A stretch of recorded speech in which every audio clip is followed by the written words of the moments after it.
പ്രപഞ്ച സൃഷ്ടിപ്പ്.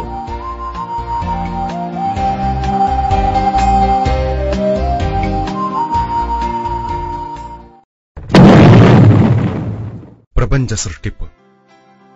ഇന്ന് കാണുകയും അറിയുകയും ചെയ്യുന്ന ഈ മഹാപ്രപഞ്ചം രൂപപ്പെട്ടതെങ്ങനെയാണെന്ന് ചിന്തിച്ചിട്ടുണ്ടോ?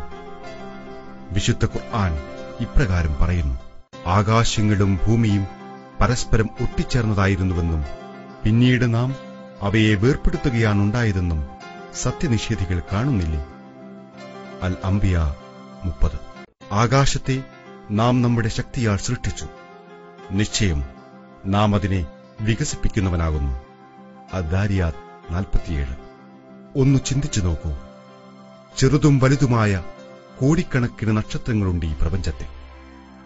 കൂട്ടം കൂട്ടമായാണ് അവ സ്ഥിതി ചെയ്യുന്നത്. ഓരോ കൂട്ടത്തിലും ശരാശരി 10,000 കോടി നക്ഷത്രങ്ങൾ. അപ്രകാരം 30,000 കോടി നക്ഷത്രക്കൂട്ടങ്ങളുണ്ട് ഈ പ്രപഞ്ചത്തിൽ. പ്രപഞ്ചത്തെ അളക്കാൻ ഉപയോഗിക്കുന്ന മാനദണ്ഡമാണ് പ്രകാശവർഷം. പ്രകാശം സെക്കൻഡിൽ 3 ലക്ഷം കിലോമീറ്റർ സഞ്ചരിക്കുന്നു. അപ്രകാരം പ്രകാശം ഒരു വർഷം സഞ്ചരിക്കുന്ന ദൂരമാണ് പ്രകാശവർഷം. ഒരു നക്ഷത്രക്കൂട്ടത്തിന്റെ അതിർത്തിയിൽ നിന്ന് മറ്റൊരു നക്ഷത്രക്കൂട്ടത്തിന്റെ അതിർത്തിയിലേക്ക് സഞ്ചരിക്കാൻ 15 ലക്ഷം പ്രകാശവർഷം വേണം.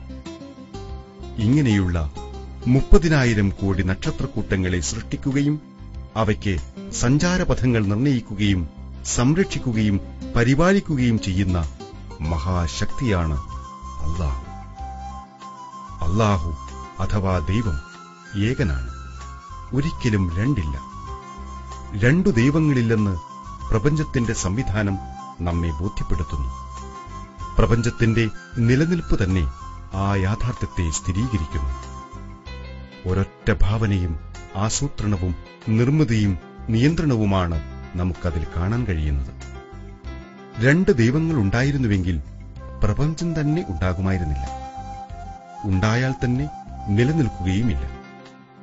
രണ്ട് ദൈവങ്ങളുണ്ടായിരുന്നുവെങ്കിൽ രണ്ട് ഭാവനയും രണ്ട് ആസൂത്രണവും രണ്ട് നിർമ്മിതിയും രണ്ട് നിയന്ത്രണവുമാണുണ്ടാവുക. എങ്കിൽ പിന്നെ എങ്ങനെ പ്രപഞ്ചത്തെ സൃഷ്ടിക്കുവാനും നിയന്ത്രിക്കുവാനും കഴിയും? വിശുദ്ധ ഖുർആൻ പറയുന്നു: ആകാശലോകത്തും ഭൂമിയിലും അല്ലാഹുവിനെ കൂടാതെ വേറെ ദൈവങ്ങളുണ്ടായിരുന്നുവെങ്കിൽ രണ്ടിന്റെയും സംവിധാനം താറുമാറാകുമായിരുന്നു. അപ്പോൾ സിംഹാസനത്തിന്റെ നാഥനായ അല്ലാഹു അവർ പറഞ്ഞുണ്ടാക്കുന്നതിൽ നിന്നെല്ലാം എത്ര പരിശുദ്ധനാകുന്നു. അൽ അംബിയ 22.